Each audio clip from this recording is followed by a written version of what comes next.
नमस्कार मंडळी, स्वागत आहे तुमच्या अश्विनीस किचनमध्ये। आज आपण इथे हॉटेलसारखा मसाला पनीर घरी आणि घरच्या साहित्यात कसा बनवायचा तो पाहणार आहोत। ही पनीर मसाला अगदी हॉटेलसारखा टेस्टला लागतो, पण ही आपण घरच्या साहित्यामध्ये बनवणार आहोत। त्यामुळे ही जेवढी रेसिपी पाहायला छान वाटते तेवढी बनवायलाही सोपी आहे आणि टेस्टला जर म्हणताल तर अगदी हॉटेलसारखीच आहे।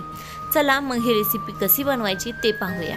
त्याच्यासाठी आपल्याला इथे एका कढईमध्ये 2 ग्लास पाणी गरम करायला ठेवा। पाणी व्यवस्थित गरम झाल्यानंतर याच्यामध्ये आपल्याला 2 मोठे कट केलेले कांदे, त्याचबरोबर 1 टोमॅटो आणि 10-12 काजू घ्यायचे आहेत। आता याला व्यवस्थित एकदा हलवून घेऊया आणि याला 5 मिनिटांसाठी उकळायला सोडूया।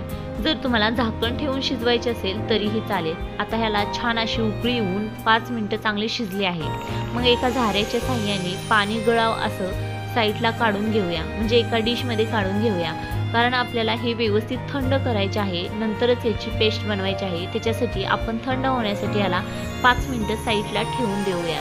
तोपर्यंत आपण दुसरा मसाला कसा बनवायचा तो पाहूयात। त्याच्यासाठी एक बाउल घेतलेला आहे, त्याच्यामध्ये आपल्याला 2 चमचे दही घ्यायचे आहे, अर्धा चमचा हळदी पावडर घ्यायची आहे, 2 चमचे धने पावडर घ्यायचे आहे आणि त्याच चमच्याने 2 चमचे काश्मीरी लाल मिर्च पावडर घ्यायची आहे।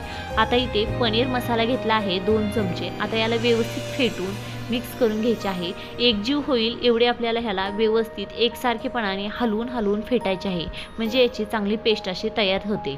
आता इथे पेस्ट बनवून तयार झालेली आहे। तोपर्यंत आपला मसाला पण थंड झाला आहे। आता याला मिक्सरमध्ये छान प्रकारे फिरवून घेऊया। त्याच्यासाठी मिक्सरच्या जारमध्ये इथे सगळा मसाला काढून घेऊन एकदा ह्याला व्यवस्थित पेस्ट होईपर्यंत फिरवून घेऊया। तुम्ही पाहू शकता पेस्ट पण तयार झालेली आहे। आता इथे एका कढईमध्ये 2 चमचे तेल चांगले कडकडीत गरम करून घेऊया।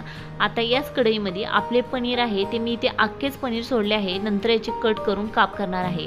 तर याला दोन्ही साईडनी गोल्डन ब्राऊन होईपर्यंत फ्राय करायचे आहे। जेव्हा तुम्ही याला तेलामध्ये सोडता तेव्हा वरच्या साईडनी हलकीशी लाल मिरची पावडर आणि थोडीशी धने पावडर टाकायची आणि नंतर याला एका चिमट्याच्या साहाय्याने किंवा जरी तुम्ही उलटाने घेतलं तर त्या साहाय्याने याला पलटून घ्या। जर तुमच्याकडे नॉनस्टिक पॅन असेल तर तुम्ही त्याच्यावर केले तरीही चालेल, पण मी याच तेलामध्ये मसाला बनवणार आहे त्यामुळे त्याचा फ्लेवर छान येतो, त्याच्यासाठी मी त्याच्यामध्येच हे पनीर फ्राय करून घेतले आहे। आता इथे आपले पनीर तुम्ही पाहू शकता की दोन्ही साईडनी व्यवस्थित फ्राय झालेले आहे। तर याला आपण एका डिशवरती काढून ठेवूया। आता या तेलामध्ये आपल्याला मसाला बनवायचा आहे, त्याच्यासाठी मिक्सर जारमध्ये केलेला मसाला त्याच्यामध्ये टाकून घेऊन चांगले याला एकदा व्यवस्थित हलवून घेऊया, म्हणजे तेल आणि मसाला एकजीव झाला पाहिजे एवढे याला व्यवस्थित हलवून घ्यायचे आहे। म्हणजे जो फ्लेवर असतो तेलाचा त्याच्यामध्ये पनीर तळलेला तो पण त्याच्यामध्ये गेला पाहिजे। आता जो आपण दह्याचा जो मसाला बनवून ठेवलेला होता तो पण मसाला पूर्णपणे याच्यामध्ये ॲड करून घेतला आहे। आता दह्यामध्ये पाणी असते त्याच्यामुळे याला पाणी टाकायची गरज पडत नाही। चवीपुरते मीठ टाकून घ्या, साधारण 1.5 चमचा मी इथे मीठ टाकलेले आहे आणि याला व्यवस्थित झाकून ठेवून 5 मिनिटांसाठी शिजू दिले। 5 मिनिटांनंतर तुम्ही पाहू शकता हा मसाला व्यवस्थित आता असा शिजून तयार झाला आहे।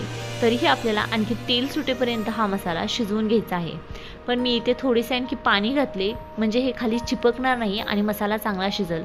तर इथे मी आणखी 4 ते 5 मिनिटांसाठी मसाला शिजण्यासाठी झाकण ठेवलेले आहे। आता झाकण ठेवून आपण याला 5 मिनिटं असे शिजून देऊया। मसाला शिजत आहे तोपर्यंत पनीरचे काप करून घेऊयात। तुम्ही पाहू शकता पनीर किती सॉफ्ट झालेले आहे, त्यामुळे पटकन याचे कट लागत आहेत। आता पनीरचे तुम्हाला जसे पाहिजे त्या आकारामध्ये कट करून घेऊ शकता।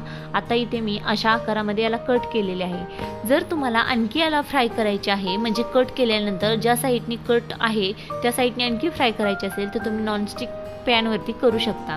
आता इथे मसाला तुम्ही पाहू शकता वरनं तेल सुटले होते एवढा इथे शिजून तयार झालेला आहे, म्हणजे इथे तुम्ही पाहू शकता की आपला मसाला परफेक्टली व्यवस्थित तयार झालेला आहे। याचा वास आला की समजून घ्यायचं की आपला मसाला पूर्णपणे व्यवस्थित तयार झाला आहे। याच्यामध्ये आता मी पनीर टाकून घेतले आहे आणि पनीरही याला व्यवस्थित हलवून घेतलेले आहे आणि थोडेसे पाणी टाकून घेऊन आणखी याला व्यवस्थित मिक्स करून घेतले आहे। म्हणजे काय की पनीर आणखी या मसाल्यामध्ये थोड्या वेळ शिजले पाहिजे, त्याच्यासाठी इथे मी याला झाकण ठेवून आणखी 2-3 मिनिटांसाठी शिजू देणार आहे। आता 2-3 मिनिटांनंतर तुम्ही पाहू शकता पनीरला छान अशी बारीक उकळी आलेली आहे, म्हणजे पनीर इथे चांगले शिजलेले आहे। या स्टेजला आपल्याला इथे कस्तुरी मेथी घालायची आहे। कस्तुरी मेथीशिवाय कोणतेही पनीरची भाजी अपूर्णच असते, त्यामुळे कस्तुरी मेथीने जो फ्लेवर येतो मसाला पनीरला तो फ्लेवर खूप छान असतो। इथे आता मलाई टाकून घ्यायची आहे। तुमच्याकडे जर मलाई नसेल तर तुम्ही दुधाची साई मिक्सरला फिरवून चांगली फेटून टाकली तरीही चालेल। आता इथे पूर्णपणे आपला पनीर मसाला बनवून तयार झालेला आहे। आता ही तुम्हाला कशी वाटली कमेंट्सद्वारे नक्की सांगा। आवडली तर लाईक, शेअर आणि सबस्क्राईब करायला विसरू नका। धन्यवाद।